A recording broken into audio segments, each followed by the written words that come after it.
Tuhan terus membawa kita dan membukakan ada banyak penyingkapan firman tentang manifestasi kedaulatan Tuhan.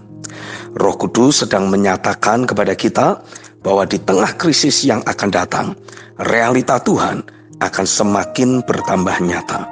Di tengah krisis yang terjadi, kita akan mengalami ada realita kedaulatan Tuhan yang bekerja atas kita. Promosi dari sorga akan dinyatakannya bagi kita. Oleh karena itu, mulai kembangkan takaran iman yang kita miliki. Inilah saatnya untuk kita secara serius menangkap firman, menarik masuk dan menggosokkan firman tersebut dalam batin kita. Yohanes 1 ayat yang ke-12. Sehingga kita memiliki akses untuk selalu menghadap Tuhan di tahtanya dan menemukan jati diri yang baru di dalam firman-Nya, sehingga kuasa firman bekerja mengubahkan hidup kita. Kuasa firman itu akan mulai bekerja menghadirkan semua yang tidak ada menjadi ada, menjadikan apa yang tidak mungkin menjadi mungkin. Injil Yohanes pasal 14 ayat 12 menuliskan, "Aku berkata kepadamu, sesungguhnya barang siapa percaya kepadaku, ia akan melakukan juga pekerjaan-pekerjaan yang aku lakukan. Bahkan pekerjaan-pekerjaan yang lebih besar daripada itu. Sebab aku pergi kepada Bapa." Inilah yang menjadi keinginan hati Tuhan atas setiap diri kita sebagai orang percaya.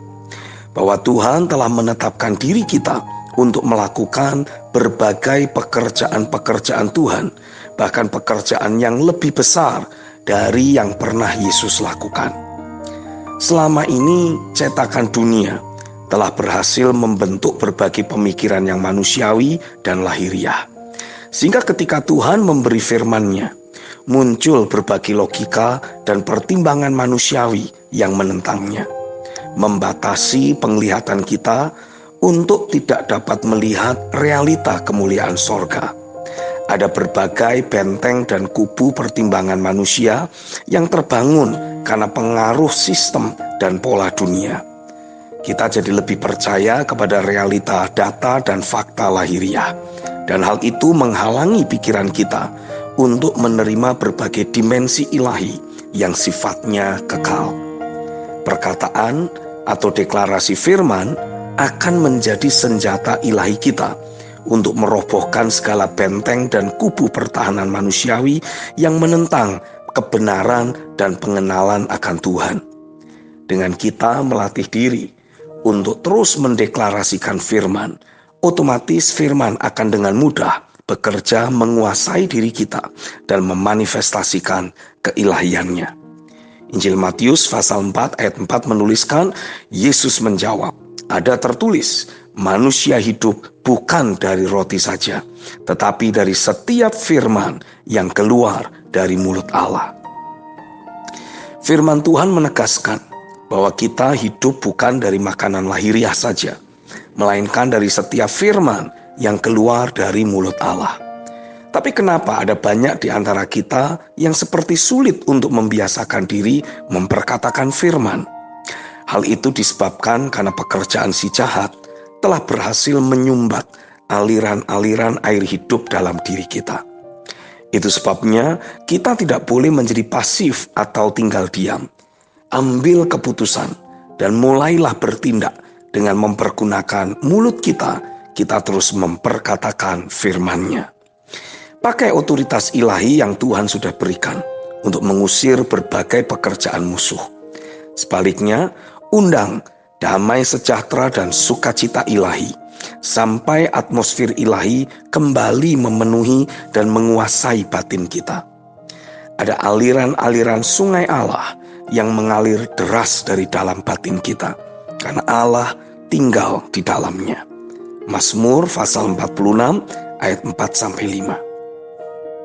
Dalam kitab 1 Petrus 1 ayat 23-25 dituliskan, "Karena kamu telah dilahirkan kembali, bukan dari benih yang fana, tetapi dari benih yang tidak fana, oleh firman Allah yang hidup dan yang kekal. Sebab semua yang hidup adalah seperti rumput, dan segala kemuliaannya seperti bunga rumput. rumput menjadi kering, dan bunga gugur. Tetapi firman Tuhan tetap untuk selama-lamanya. Inilah firman yang disampaikan Injil kepada kamu. Jika kita mau hidup dalam keilahian Tuhan, maka tidak ada alternatif lain selain kita hidup hanya dari firman-Nya.